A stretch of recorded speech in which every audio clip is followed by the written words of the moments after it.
ये बात है गांव सीतापुर की, जहां पर रानी नाम की लड़की एक अपना टी स्टॉल चलाती थी, यानी चाय की दुकान चलाती थी।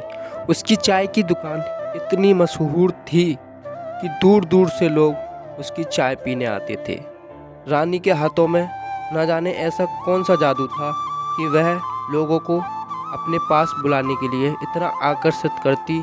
न जाने वो किस प्रकार की चाय बनाती जिससे लोग उसकी चाय को पीने आते थे।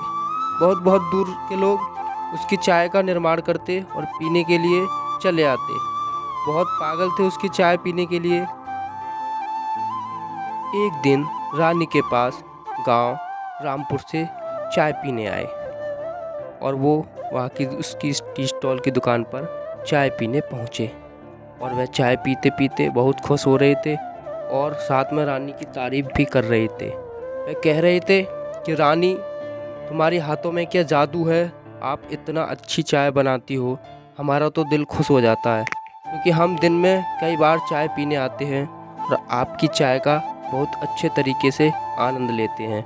रानी उनकी बातों को देखकर बहुत खुश होती है और वह चाय पीकर वहाँ से चले जाते हैं। चलते चलते दोनों आपस में बात करते हुए आते हैं कि उसके हाथों की चाय का बहुत लाजवाब है।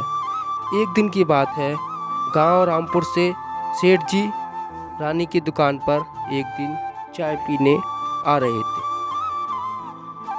गुजर रहे थे रास्ते से। उन्होंने सोचा क्यों ना रानी की दुकान की चाय पीकर जाना हो, और वह रानी की दुकान पर चाय पीने लग गए और वह चाय पीते पीते बड़े खुश हो रहे थे। और उन्होंने रानी से कहा, रानी, आप बहुत अच्छी चाय बनाती हो बेटा, आपके हाथ की चाय बहुत पसंद है। क्यों ना मैं बेटा आपका रिश्ता करा दूं कहीं अच्छी जगह से। रानी बेचारी देखती रहती है उनकी तरफ और वो कुछ नहीं कहती है। सेठ जी उससे बहुत सारी बातें करते हैं और बातें करके सेठ जी वहाँ से चले जाते हैं। जाते आते सेठ जी सोचते हैं, काश मेरा एक बेटा होता तो मैं रानी को अपनी बहू बना लेता। इतना कहकर वो वहाँ से चले जाते हैं।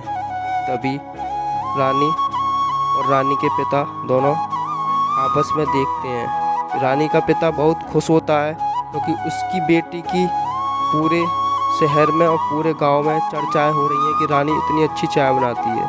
रानी का पिता एक दिन क्या कह रहा था, बेटा रानी, हमारे यहाँ सेठ जी चाय पीने आए हैं, बहुत खुश हो रहे थे सेठ जी। सेठ जी ने कहा कि रानी के हाथ की चाय बहुत अच्छी है। बेटा, मैं ये कहता हूँ कि तुम कहीं शादी कर लो।